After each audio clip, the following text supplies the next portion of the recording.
In our top story, the Constitutional Court will hand down a judgment tomorrow, which is hoped to be the final word in resolving the social grants payments crisis.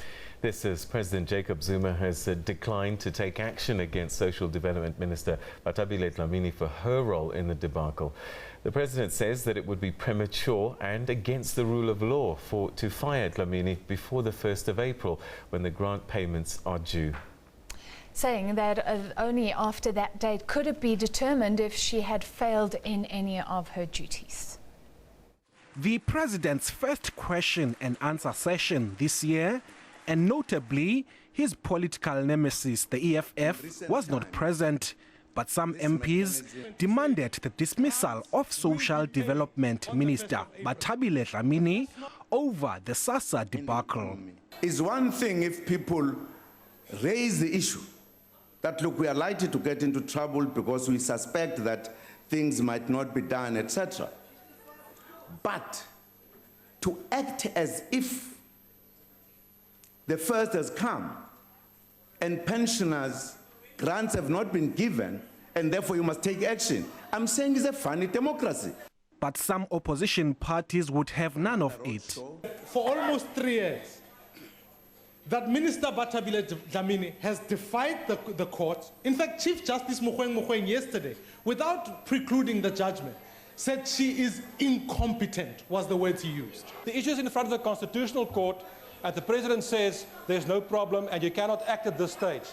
Mr. President, maybe you should not be advised by some of your ministers. Despite this, the President stood his ground. That's not the rule of law. It's almost like the law of the jungle.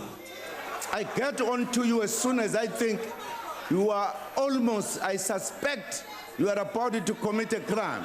Then you are punished. No, sir. I disagree, honorable member. There's no crisis. He's also turned down the dismissal of Communications Minister Faith Mutambi as recommended by the SABC's ad hoc committee. Equally, with Minister Mutambi, there has been a report, as far as I know, and I think she has said she's taking the report to review. We don't know what to be the final outcome. Why do then take action?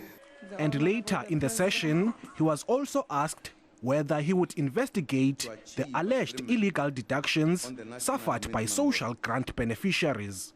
We are not saying nothing has gone wrong. We are not saying these companies did not siphon money. I don't know about that.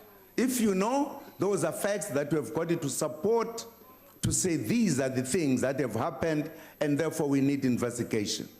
He was also asked about the suitability of former Eskom CEO Brian Molefe in the National Assembly, given the findings of the State of Capture report.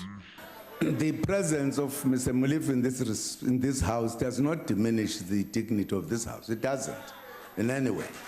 President Zuma said there was no need for an inquiry at this stage into the Passenger Rail Agency of South Africa, saying the entity was already investigating tender irregularities and corruption.